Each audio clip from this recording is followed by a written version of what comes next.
Ito po ang nandyan. Ngayon, ayaw pa kayong maniwala sa espiritu. Tingnan nyo ito, abasa ng horoscope, yan. Yan, trabaho talaga ng masasamang espiritu yan. Kaya bawal ng Diyos yan eh. Yung mga nanghuhula, yung mga nagmamasid ng mga pamahiin, mga engkantador, mga nang-iengkanto, meron talaga niya.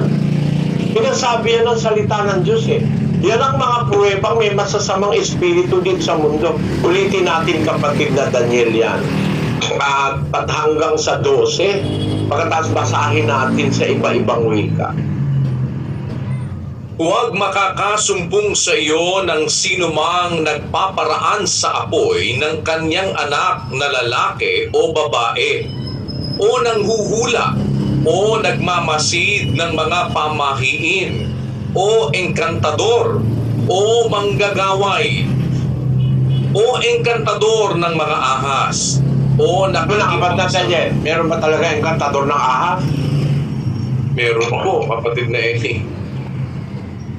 Para yung ahas na makamandag na kobra, mapasayaw mo, hindi ano yun, supernatural yun. Kasi ang natural ng ahas, pagka yun ay pinakialaman mo yung istorbo mo, ang possibility nun, tukain ka nun. Pero makikita mo sa India, yung ahas ay talagang sumasayaw pa. No? Ayan, yung mga engkantador ng ahas na yan, gumagamit ng espiritu yan eh. Espiritu ng demonyo ang nandyan sa mga yan. Kasi ang rattlesnake, napakatindi niyan. At meron pang isang cobra na duduraan ka. Pag tama sa mata mo, patay ka. Para yung mga ganong mababangis na hayop ay iyong mapaamo. Espiritu po ang nandyan. Ngayon, ayaw pa kayong maniwala sa espiritu. Tingnan nyo ito, pinaglalaroan yung mga kobra. Espiritu yan eh. Bakit hindi siya tinutuka? Kasi may espiritong naghahari dyan sa tao na yan. At yan yung sinasabi, engkantador ng mga ahas. Pagkatapos kapatid na Daniel. O nakikipagsanggunian sa mga masamang espiritu, o mahiko, o sumasangguni sa mga patay, sapagkat sinumang gumagawa ng mga bagay na ito ay karumal-dumal sa Panginoon, at dahil sa mga karumal-dumal na ito ay pinalalaya sila ng Panginoon mong Diyos sa harap mo. Kita nyo, pati mahiko, pati magic. Matututunan ba natin may magic talaga? May magic talaga eh. Talagang makikita mo, mahahanga ka. Yan, trabaho ng masasamang espiritu yan. Yung magic na yan. Makita mo si David Copperfield eh. Bakit anong isip mong gawin? Hindi mo maisip kung anong, bakit nangyari yun na nakakalabas dun sa Great Walls of China eh. Alam nyo, yung tinan mo, isa pa itong gagong ito, nagmamagic. Yung katawan niya, hinati. Palagay, pakita mo nga, hinati yung katawan niya,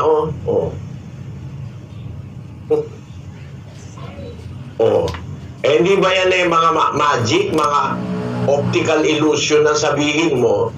Yan ay gawa ng espiritu yan. Ang espiritu kasi may kapangyarihan na bumulag, masirain ang vision mo, gumawa ng optical illusions. Yan, meron yan eh. Yan ang mga pruweba, mga kababayan. Meron talagang masasamang espiritu.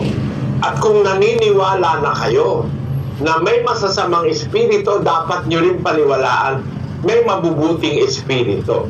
At yung mabubuting espiritu na yun, isa ron ang espiritu ng buhay na ibinibigay ng Diyos para ang bagay na may buhay ay mabuhay. Gaya ng tao, gaya ng hayop. Mga espiritista, tumatawag sila ng espiritu kaya lang hindi espiritu mabuti ito, pero talaga may masamang espiritu. Ayan yung anong tawag doon sa mga na espiritista, yung kulto nila, tawag doon, Spirit of the Glass. Yun, kapatid na Daniel. Spirit of the Glass po, kapatid na Eli. Oo, merong spirit of the glass silang sinasabi. Yung hawak nilang glass na yun, meron kasi tayong kapatid na espiritista, na dati siyang espiritista, na anim. Sinabi sa akin, Bradley, talagang ilalagay mo yung kamay mo, yung baso, nagtatakay ka kami, yung baso, pumupunta dun sa, na mag-isa siya, dinadala raw yung kamay nila. Nagtataka sila, ay kagaya nito, dinadala yung kamay nila dun sa lugar na may katumbas na sagot dun sa kanilang itinatanong. At meron pa akong na hindi ko lang alam kung meron na mga recorded sa YouTube ngayon o sa internet.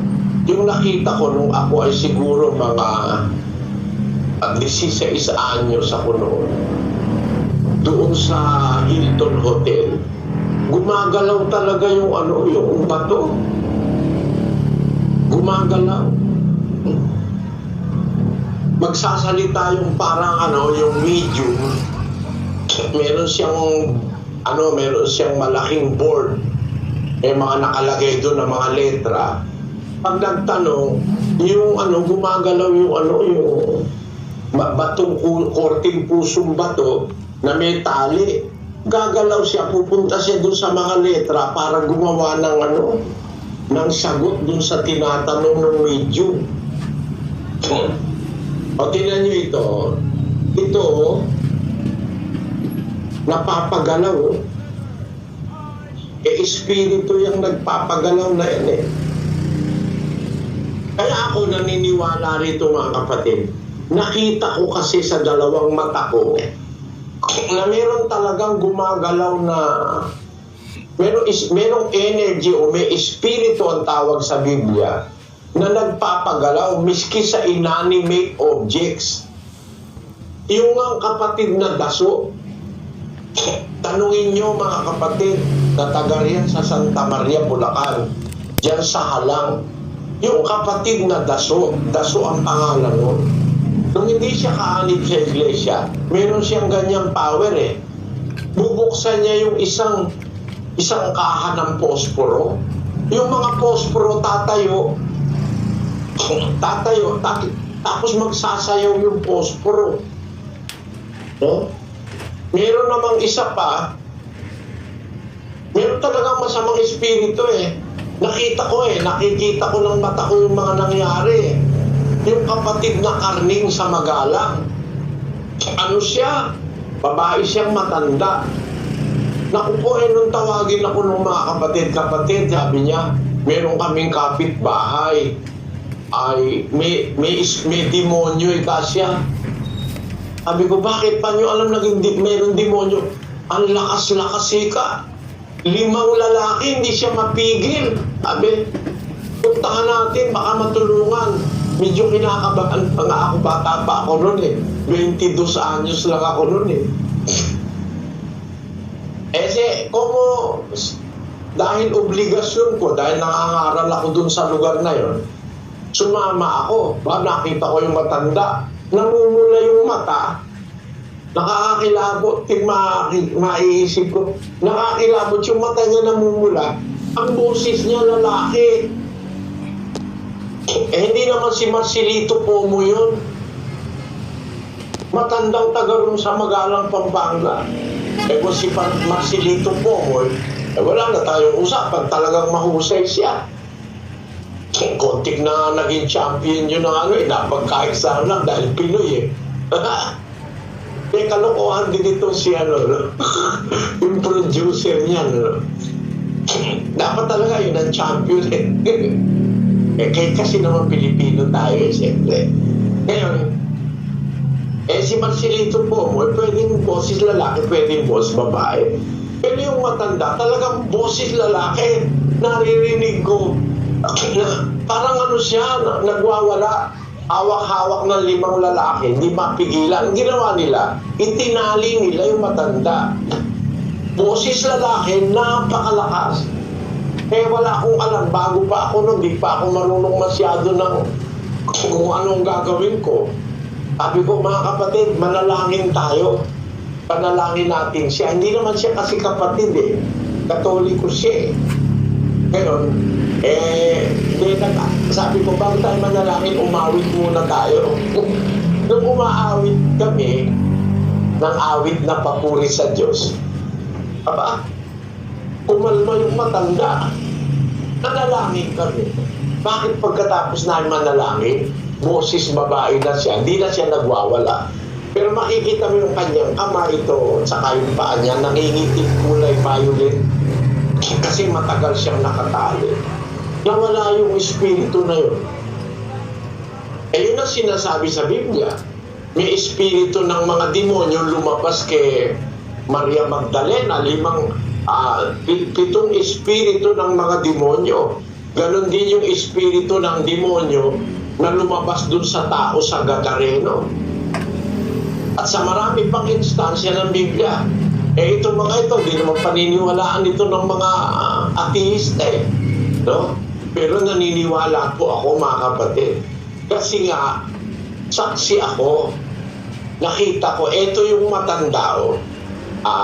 Pagkatapos nun, humusay siya at naging kaanib pa siya sa iglesia.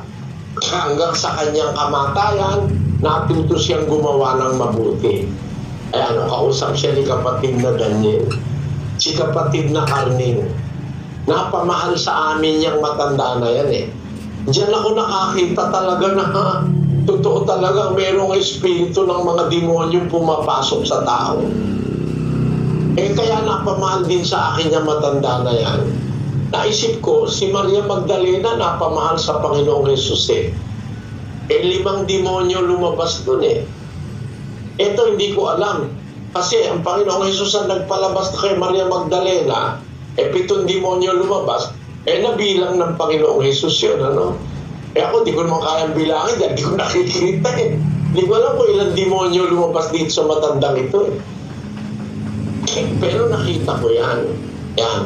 At naging bunga yan ng ating pangangaral doon sa Magalang, Pampanga. Talagang yan eh, ang lakas-lakas niya, mga 5 lalaki, hindi siya maawa. At marami rin ganun ngayon na nababalita, no? Na bata nagiging boses ng lalaking malaki, no? Yun nga ang mga pruweba na may espiritu mga kapatid. At 2 klase ang espiritu. Espiritu ng mga demonyo, yung espiritong demonyo, at yung espiritu ng Diyos na galing sa Diyos. Iyan ngayon ang pinagdududahan ng iba. Hindi nila alam, yung espiritu, yan ang nagbibigay ng buhay. Hindi ang primordial. Ang susunod po ng tatanong kay kapatid na